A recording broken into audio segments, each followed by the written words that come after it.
It's the last video I'm gonna make like this, talking about stuff that happened in the past, because I think a lot was told on me and possibly my mom ex-husband back in the day in the summertime of 2006. That was my mom husband. I was moving stuff up out of the house that was on Granville and Acacia, and I was moving it to the house on Granville and Eaton when my mom was moving out. And one particular day, I had moved, me and my mom ex-husband Esau was we took the stove out, and we also took the deep freezer out. And when we took the stove out, it fell right on Granville and Acacia. And I still remember this like it was yesterday, because this dude named Denzel was cracking jokes and laughing about it, because he told me that he saw it happen that day. And I never even knew that nigga was around that neighborhood like that back in the day in '06. And he told me he saw it. He said my mom ex-husband was yelling at me and cussing at me because we didn't use a moving van or a moving truck. We was literally pushing the stove and pushing the deep freezer down the street on a dolly, yo. He had this roller dolly type of thing that you could literally like put something on it and then just roll it all the way down the street. So I was literally dragging this bitch down the street 2 blocks.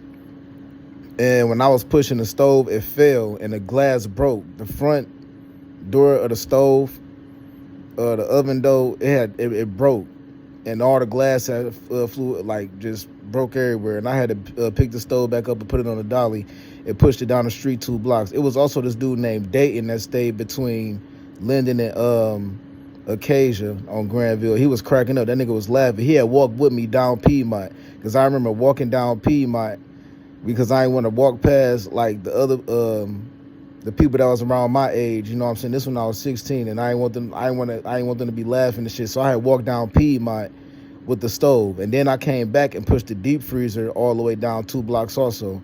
And this dude that stayed behind my mom and my mama ex-husband Esau, or at the time that was her husband, this one dude, he had helped me like push the deep freezer up into the garage. He had stayed behind. He was like our neighbor. I never said much to that dude, but I think that dude was gay. I know he had like a whole bunch of foster kids and stuff like that. He had adopted a whole bunch of foster kids. And I remember this dude named Wes telling me that he thought that dude was like doing some perverted shit to them kids, because a lot of those foster kids he adopted was like mentally challenged. And I remember telling that dude Wes, I don't think that dude be doing that kind of stuff. He probably just be making sure that they don't go through that kind of stuff growing up in the foster home. So I'm speaking on this now because I think a lot of lies been told about me, because when I came back to Detroit in 2025, June to October 2025, when I was in Michigan, all them niggas that I was reaching out to didn't say shit, didn't say a single word, yo. So I think a fucked up ass lie was told about me way back in that day. Somebody probably tried to say that I stole a stove or I stole a deep freezer. That was the fucking deep freezer that was in the house on Granville and Acacia. That was the stove that was in the house on Granville and Acacia that my mom lived at, the house that my mom owned. And then when she moved down 2 blocks in Rosedale Park on Granville and Eaton on the corner house, me and her ex-husband, now her ex-husband, back in the day that was her husband, we had basically walked down 2 blocks with the dolly. It was the type of, but it had like, it wasn't a dolly that you had to like lift up and hold. He had it on wheels. And we basically pushed the stove down 2 blocks, and we also pushed this deep freezer down 2 blocks. And there was this one dude named Dayton over there. I remember him laughing at me because I was pushing that shit down the street.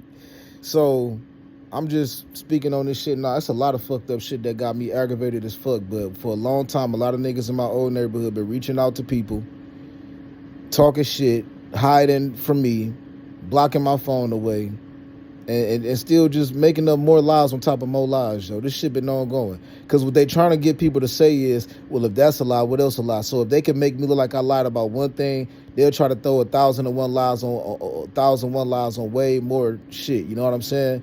The main thing that everybody is trying to do as of lately is just get people to say, okay, well, if that's a lie, what else is a lie? That's why I spoke on earlier how a lot of fucked up shit that I went through, I didn't just silently go through this bullshit. I did what adults do, what motherfuckers with common sense do, and I made certain reports about bullshit going on, and everybody that supposedly worked for these agencies ignored the fuck out of me and helped cover this kind of fucked up shit up, including my phone being blocked and hacked at the same time. When I say blocked, I mean my phone would get hacked and somebody would use my account and socialize with somebody, and then they would actually block me away from the real social media side.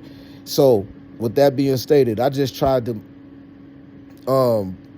change my YouTube cover video, the picture that I got up on one of my YouTubes. I just tried to change the video, like change the cover picture on it, and YouTube telling me that they got to send me a motherfucking verification for that. And then when I tried to put in my cell phone number, it said that my cell phone number been affiliated with too many YouTube accounts. So ain't no telling how many accounts been created with my cell phone number. Ain't no telling, yo. And everybody just sitting back and acting like this shit ain't happening. It's 4:24 a.m. It's fucking December 4th, 2025.